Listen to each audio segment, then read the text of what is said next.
नमस्ते, बहुत स्वागत है आप सभी का एचएनएन न्यूज पर। मैं हूं आपके साथ नीतू गुप्ता। 3 बज चुके हैं और ऐसे में बुलेटिन की शुरुआत करेंगे 3 बड़ी खबरों के साथ। तो चलिए अब आपको बताते हैं कि आज की 3 कौन-कौन सी बड़ी खबरें हैं जिस पर करेंगे विस्तार से चर्चा। ये 3 खबरें जहां आपके टीवी स्क्रीन पर इन खबरों को दिखाएंगे कि ये कौन सी ऐसी खबरें हैं जिनके अंदर खाने से निकल रही है अहम जानकारियां। टीवी स्क्रीन पर इन 3 खबरों को देख लीजिए। एनआईए की टीम अब अल फलाह यूनिवर्सिटी पहुंची है। अल फलाह यूनिवर्सिटी में शाहीन के साथ यहां पर एनआईए की टीम पहुंची उसको लेकर और यहां पूछताछ की गई है। करीब 4 घंटे तक शाहीन से पूछताछ हुई है। योगी सरकार का बड़ा फैसला दूसरी खबर है। कौन सा फैसला है ये जानना उत्तर प्रदेश के रहने वाले लोगों के लिए बहुत जरूरी है।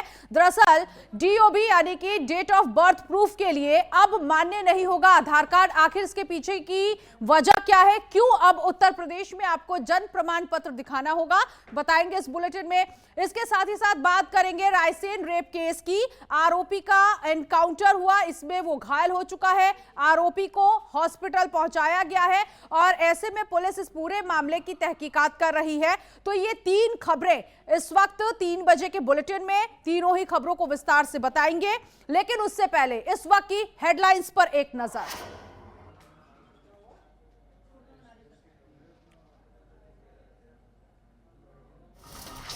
कर्नाटक के उडुपी में पीएम मोदी ने किया रोड शो। रोड शो में लोगों की उमड़ी भीड़। लोगों ने पुष्प वर्षा से पीएम मोदी का किया स्वागत। देश भर में एसआईआर को लेकर विवाद जारी। चुनाव आयोग से मिले टीएमसी नेता। डेलीगेशन में डेरेक ओ ब्रायन और कल्याण बनर्जी शामिल। रायसेन रेप केस का आरोपी सलमान का हुआ एनकाउंटर। गोली लगने से आरोपी जख्मी, अस्पताल में भर्ती। लोगों ने आरोपी को फांसी देने की उठाई मांग। कपिल के कैफे पर गोलीकांड का मास्टरमाइंड बंधु मान सिंह सेखो पुलिस ने किया गिरफ्तार। सेखो गैंगस्टर गोल्डी बराड़ का सहयोगी लॉरेंस बिश्नोई गैंग के गैंगस्टर गोल्डी ढिल्लन के संपर्क में था।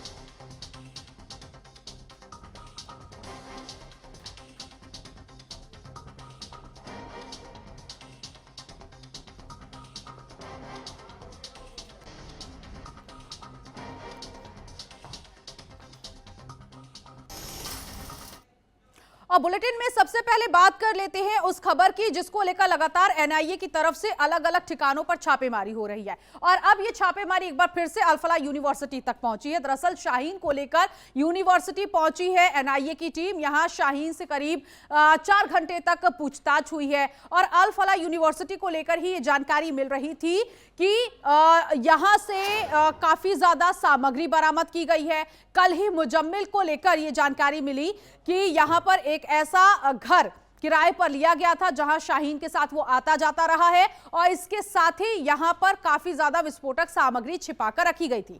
फिलहाल एनआईए की टीम लगातार एक्शन मोड में है। एनआईए की टीम के लगातार यूपी से लेकर जम्मू कश्मीर तक छापेमारी चल रही है। आज एनआईए की टीम डॉक्टर शाहीन को लेकर अल फलाह यूनिवर्सिटी पहुंची। यूनिवर्सिटी में शाहीन के संपर्क में आने वाले सभी लोगों को आमने सामने बिठाकर पूछताछ की गई। इसके बाद टीम शाहीन को खोरी जमालपुर गांव भी लेकर गई जहां पर वो डॉक्टर मुजम्मिल से निकाह के बाद रही है। यूनिवर्सिटी के वाइस चांसलर भूपेंद्र कौर से भी शाहीन के सामने पूछताछ हुई है। करीब 4 घंटे तक शाहीन से पूछताछ हुई है। और चलिए अब आपको बड़ी बातें भी बता देते हैं कि क्या कुछ इस कार ब्लास्ट में शाहीन से पूछताछ हुई है। देखिए आपके टीवी स्क्रीन पर कार ब्लास्ट मामले में एनआईए ने एक और ये बड़ी कार्रवाई की है और ये बड़ी कार्रवाई करते हुए जिस शाहीन को गिरफ्तार किया गया था उससे अब इस पूरे मामले में पूछताछ की जा रही है। शाहीन को अल फलाह यूनिवर्सिटी लेकर टीम गई है। यहां पर करीब 4 घंटे तक पूछताछ की गई है और इसके साथ ही साथ पता चला है कि यहां पर ही शाहीन जो है लगातार आती जाती रही है। मेडिकल कॉलेज में शाहीन से पूछताछ की गई है और मुजम्मिल के साथ यहां पर उसका अक्सर आना जाना रहता था। अब एक और बात निकलकर सामने आ रही है शाहीन को लेकर कि इन दोनों ने निकाह किया है। अब सुरक्षा एजेंसियों ने यूनिवर्सिटी के इलाके को सील कर दिया। ये तो पहले ही इस इलाके को सील किया गया, यूनिवर्सिटी भी सीज कर दी गई है। और इसके साथ ही साथ आपको बता दें कि शाहीन और मुजम्मिल का जो कांटेक्ट है उसको लगातार खंगालने की कोशिश की जा रही है। और इस कार ब्लास्ट में शाहीन से जो पूछताछ हुई है उसमें यूनिवर्सिटी प्रशासन से सहयोग लिया गया, ये बात निकलकर सामने आ रही है। तो इस वक्त शाहीन जो है एनआईए के रडार पर है और लगातार ये देखिए वो वक्त जब उससे पूछताछ की गई थी अल फलाह यूनिवर्सिटी, एनआईए की टीम एक बार फिर से पहुंची है। शाहीन से इस मसले में ये पूछा गया है कि मुजम्मिल से उसका निकाह अगर हुआ है तो कब हुआ है, क्योंकि शाहीन ने यह बात कबूल की है कि गर्लफ्रेंड के तौर पर नहीं, पत्नी के तौर पर वो मुजम्मिल के साथ रह रही थी।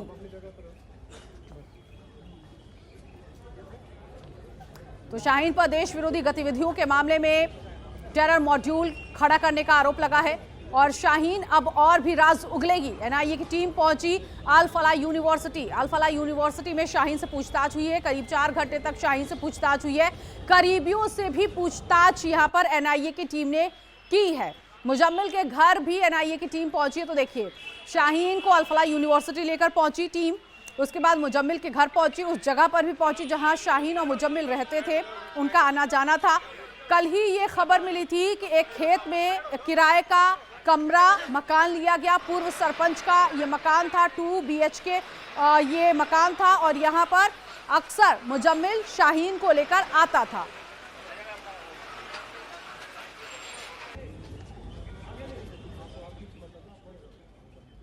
तो अल फलाह यूनिवर्सिटी में शाहीन से पूछताछ की गई है।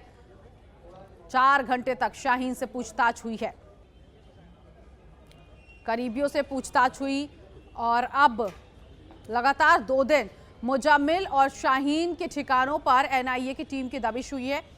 लगातार दोनों के अलग अलग कॉन्टैक्ट्स खंगाले जा रहे हैं, क्योंकि डॉक्टर उमर के मरने के बाद अब मुजम्मिल और शाहीन, जिस तरह से उनकी गिरफ्तारियां हुई, उसके बाद यहां पर अब दोनों का कनेक्शन कैसे उमर से रहा, इस मसले पर भी बातचीत की गई। तो शाहीन से लगातार पूछताछ की जा रही है, इसके साथ ही साथ मुजम्मिल से भी पूछताछ की जा रही है। आज जब अल फलाह यूनिवर्सिटी पहुंची है टीम, करीब 4 घंटे पूछताछ हुई है। तो यहां पर क्या कुछ पूछताछ हुई, इसको बताने के लिए सहयोगी अभिषेक हमारे साथ जुड़ गए इसी खबर पर आगे की जानकारी के लिए। अभिषेक, 4 घंटे की पूछताछ में क्या बातें निकलकर सामने आई हैं? नीतू, देखिए, लगातार जिस तरीके से अल फलाह यूनिवर्सिटी जो केंद्रीय रहा है, हालांकि आज जब एनआईए की टीम जब शाहीन को जब वहां पर पहुंची लेकर के, तो उसके बाद तमाम चीजों को खंगाला गया, क्योंकि केमिकल्स को लेकर के कई सारे बातें सामने निकल करके आ रही थी। क्योंकि शोएब जब पकड़ाया था तो उसके बारे में साफ तौर पर यह पता चल रहा था कि वो लैब का असिस्टेंट भी था। तो ऐसे में एनआईए की टीम जो है हर एक चीज, ये पता चल रहा था कि वो लैब का असिस्टेंट भी था। तो ऐसे में एनआईए की टीम जो है हर एक चीजों को दबिश दे रही है और लगातार उस पर प्रेशर भी बना रही है कि और भी कई सारी बातें जो है उसके सामने से निकल जाए। हालांकि मुजम्मिल जो है, दोनों मुजम्मिल और डॉक्टर शाहीन दोनों के बीच में कई समय से कनेक्टिविटी थी तमाम चीजों को लेकर के, क्योंकि 200 जो केमिकल्स जो थे, किलो केमिकल जो है वो तैयार किया जाए, क्योंकि दिल्ली में ब्लास्ट करने हैं। तो 4 घंटे तक उससे पूछताछ की गई है और भी कई सारे ऐसे उपलब्धियां जो है वो एनआईए को मिली है। आने वाले वक्त में एनआईए की टीम जो है वो जल्द से जल्द इस चीज को उजागर भी करेगी, क्योंकि अलग अलग जगहों पर, क्योंकि फरीदाबाद में जिस तरीके से जब अल फलाह यूनिवर्सिटी को खंगाला गया, तो कई सारी जगहों पर, क्योंकि फरीदाबाद में जिस तरीके से जब अल फलाह यूनिवर्सिटी को खंगाला गया तो कई सारे डॉक्यूमेंट्स भी वहां पर निकले, डायरीज निकली और दिनों से बातचीत चल रही थी। इस चीज को भी लेकर के एनआईए की टीम जो है वो तमाम चीजों को लेकर के ध्यान दे रही है। हालांकि वीडियो रिकॉर्डिंग, ऑडियो रिकॉर्डिंग जो होती है, जब किसी से बातचीत जब होती है तो ऑडियो रिकॉर्डिंग भी होती है, उसको भी खंगाला जा रहा है कि जब किसी से बातचीत जब होती है तो ऑडियो को लेकर के। हालांकि फरीदाबाद में जब जो वहां पर जो फार्म हाउस था, इको स्पोर्ट गाड़ी को भी जब वहां से जब बरामद की गई थी, तो उसमें से भी कई सारे ऐसे बातें सामने निकल करके आ रही थी कि इको स्पोर्ट गाड़ी जो है में अलग जगहों पर इसको प्लान करना था, वहां से वो ब्लास्ट करनी थी। क्योंकि आपने देखा कि बदरपुर होते हुए जिस तरीके से गाड़ी दिल्ली की तरफ आई, पहले मयूरिया फेज 1, क्योंकि आपने देखा कि बदरपुर होते हुए जिस तरीके से गाड़ी दिल्ली की तरफ आई, पहले मयूरिया फेज 1 गई, उसके बाद फिर सरोजनी मार्केट गई, तो आप समझ सकते हैं कि डॉक्टर शाहीन जो है उसके मन में किस तरीके का एक आक्रोश था। क्योंकि जब पुलवामा अटैक जब हुआ था तो उसमें उसके करीबी जो है वो मौत के घाट उतर गए थे। तो इसी को लेकर के कहीं ना कहीं ये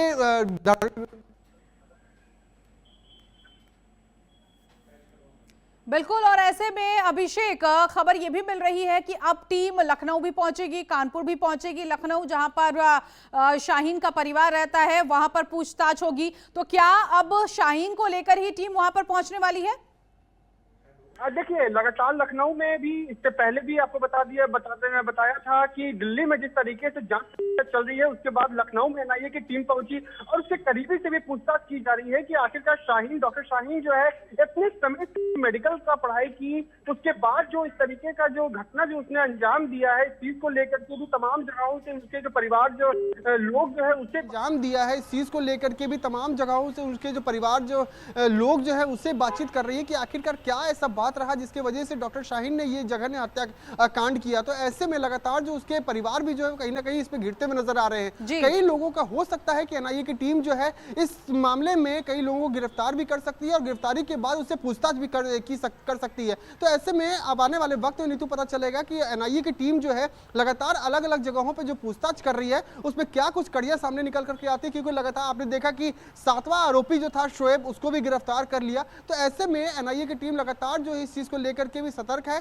और लखनऊ में भी सीएम योगी आदित्यनाथ ने भी साफ तौर पे कहा है इसके पीछे में जो भी जो आतंकी जो है, संदिग्ध जो है, उसको जल्द से जल्द पकड़ा जाएगा और उसके ऊपर सख्त से सख्त कार्रवाई भी की जाएगी। नीतू, ठीक है अभिषेक, बहुत शुक्रिया। नजर बनाए रखिएगा, आगे जो अपडेट होगा अपने दर्शकों तक जरूर पहुंचाएंगे। तो यहां पर देखिए शाहीन से लगातार पूछताछ की जा रही है और इसके साथ ही साथ आपको बता दें कि अब ये खबर उत्तर प्रदेश में रहने वाले उन लोगों के लिए है जिनके पास आधार कार्ड है और अभी तक वो सोचते थे कि आधार कार्ड को जन्म प्रमाण पत्र के तौर पर इस्तेमाल किया जा सकता है। दरअसल अगर आप सरकारी नौकरी के लिए जा रहे हैं तो इसका फायदा आपको नहीं मिलेगा, क्योंकि अब विभाग को यह निर्देश दे दिया गया है कि आधार कार्ड जो है वो सिर्फ पते के तौर पर, नाम के लिए ही जाना जाएगा और डेट ऑफ बर्थ के लिए आपको हाई स्कूल या समकक्ष परीक्षा की अंक तालिका प्रमाण पत्र देनी होगी।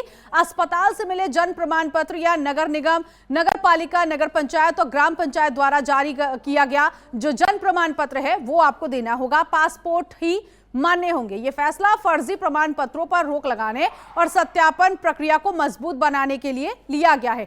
तो योगी सरकार ने क्या बड़ा फैसला लिया है, डेट ऑफ बर्थ प्रूफ करने के लिए अब आधार कार्ड मान्य नहीं होगा। तो ये क्यों नहीं मान्य होगा, आखिर इसके पीछे उत्तर प्रदेश सरकार का क्या फैसला है, ये जान लेते हैं। उत्तर प्रदेश सरकार क्या कह रही है? उत्तर प्रदेश सरकार ये कह रही है कि जो जन्म प्रमाण पत्र है वो मान्य नहीं होगा। ग्रामीणों की सुविधा के लिए ग्राम पंचायत सचिवालयों में आधार केंद्र स्थापित किया गया है। आधार अब डेट ऑफ बर्थ जो है वो प्रमाण नहीं है। इसके साथ ही साथ केंद्र पर आधार कार्ड बनवाना, सुधार या जानकारी अपडेट की सुविधा उपलब्ध कराई गई है। इसके साथ ही साथ आपको बता दें कि जो बड़ी बातें निकलकर सामने आई है आधार कार्ड को लेकर वो ये है कि ग्रामीणों को शहरों के चक्कर लगाने की जरूरत नहीं है, समय और सुविधा में बचत होगी। तो सीधे सीधे आसान शब्दों में कहा जा सकता है कि जो प्रमाण पत्र है, जन्म प्रमाण पत्र, आप पासपोर्ट का इस्तेमाल कर सकते हैं, आप अपने स्कूल का सर्टिफिकेट इस्तेमाल कर सकते हैं, लेकिन अब आधार कार्ड नहीं इस्तेमाल करेंगे। आधार कार्ड में दर्ज डीओबी केवल अनुमानित है, अब आधिकारिक प्रमाण नहीं माना जाएगा। तो ये तमाम फैसले जो हैं वो सरकार की तरफ से लिए गए हैं और इसके साथ ही साथ ये कहा गया है कि उत्तर प्रदेश में आने वाले वक्त में ये जो बड़ा फैसला है वो आने वाले वक्त में लिया जाएगा।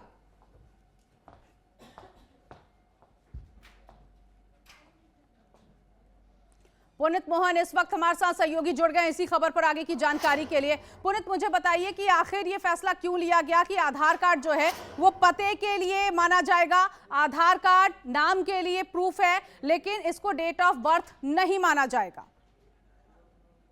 किसी भी सरकारी दस्तावेज में अब आधार कार्ड को जन्म तिथि का प्रमाण पत्र नहीं माना जाएगा। भारतीय विशिष्ट पहचान प्राधिकरण से पत्र का हवाला देते हुए नियोजन विभाग के विशेष सचिव ने सभी विभागों के प्रमुख सचिव, अपर मुख्य सचिव को यह आदेश जारी कर दिया है कि अब नौकरी, प्रमोशन या किसी भी सरकारी दस्तावेज में आधार कार्ड को जन्म तिथि का दस्तावेज न माना जाए। दरअसल भारतीय विशिष्ट पहचान पत्र UIDAI के जो क्षेत्रीय कार्यालय लखनऊ है उसके उप निदेशक ने सरकार को 31 अक्टूबर को एक पत्र लिखा था जिसमें इस बात का हवाला दिया था कि आधार कार्ड कहीं से भी जन्म तिथि का अनुमान्य पत्र नहीं है, क्योंकि आधार कार्ड बनवाने में जन्म तिथि के किसी भी तरह के कोई दस्तावेज नहीं लगते हैं। फिर भी यूपी की सरकारी नौकरी हो, विभाग हो, प्रमोशन हो, तमाम तरीके की योजनाओं हो, उसमें जन्म तिथि के प्रमाण पत्र के रूप में आधार कार्ड का उपयोग किया जा रहा है। उसी पत्र का हवाला देते हुए नियोजन विभाग के विशेष सचिव ने सभी विभागों को आदेश जारी कर दिया है। अब यूपी के किसी भी विभाग में नौकरी, प्रमोशन, सेवा पुस्तिका संबंधित संशोधन इत्यादि में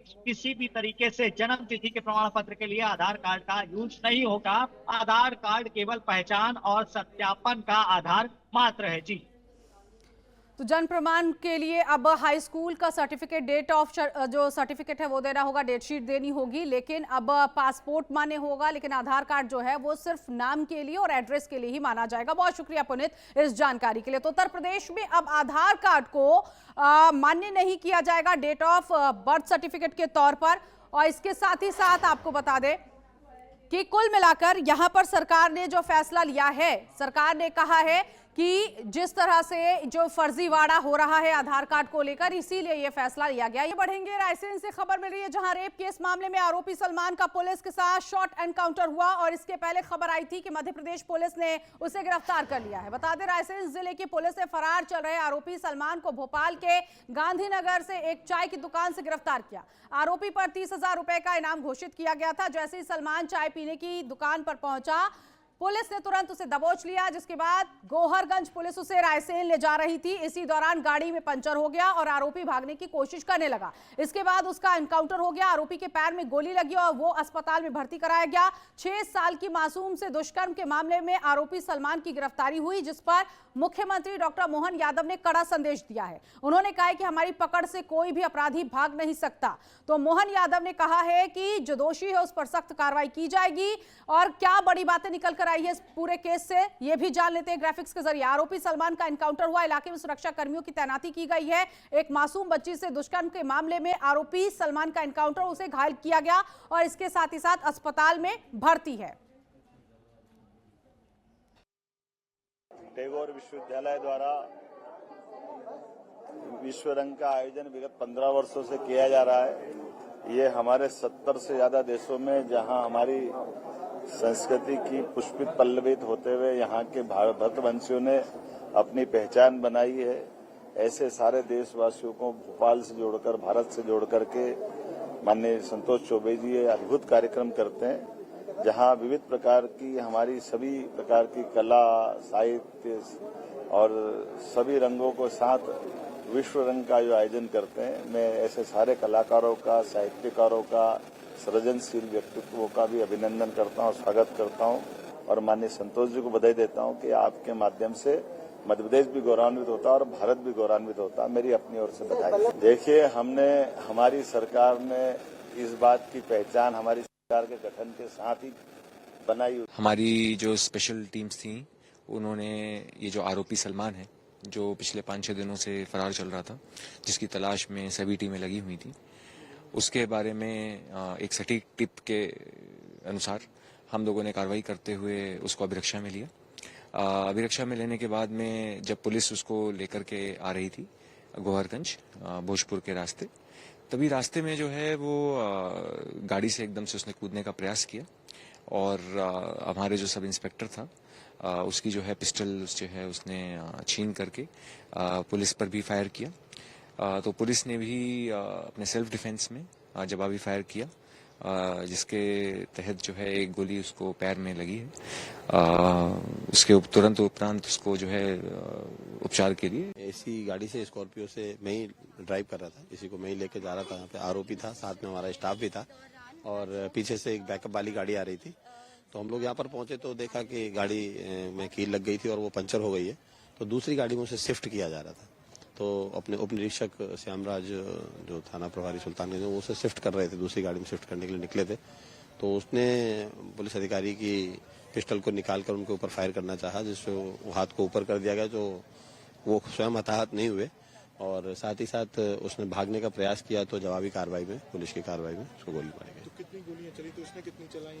2 गोलियां उसके द्वारा चलाई गई और 4 गोली फिर जो पुलिस की कार्रवाई में चली है, तो उसमें उसको। और फिलहाल इस बुलेटिन में अभी के लिए बस इतना ही। बाकी की तमाम खबरों के लिए आप बने रहिए HNN न्यूज के साथ।